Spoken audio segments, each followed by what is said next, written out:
150 वर्षापूर्वी आमचे स्वामी विवेकानंद अमेरिकेच्या व्यासपीठावरती शिकागोच्या धर्म परिषदेमध्ये गेले आणि या भारतवर्षाची महती, आमच्या भगव्या झेंड्याची संस्कृती या देशाला सांगितली. आणि स्वामीजी बोलता बोलता एक वाक्य सुंदर बोलून गेले, आय एम अ ग्रेट. स्वामी विवेकानंदांचं व्याख्यान संपलं आणि व्याख्यान संपल्यानंतर स्वामीजीला माझ्यासारख्याने एक जणांनी विचारलं, स्वामीजी आपने इसी वक्त स्टेज पर कहा कि हम बड़े भाग्यशाली है, बस आप भाग्यशाली कैसे हमें बताइए.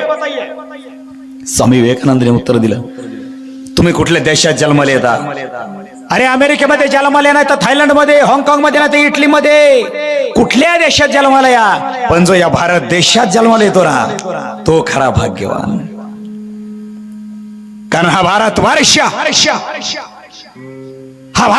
आमच्या संतांच्या अभंगवाणीनं नटून निघालेला देश. हा भारतवर्ष आमच्या ऋषीमुनींच्या तपश्चर्यानं थाटून निघालेला देश. आमचा भारतवर्ष म्हणजे महापुरुषांच्या रणांगणामध्ये युद्ध करणाऱ्या रणवीरांच्या रक्तानं नाहून निघालेला देश.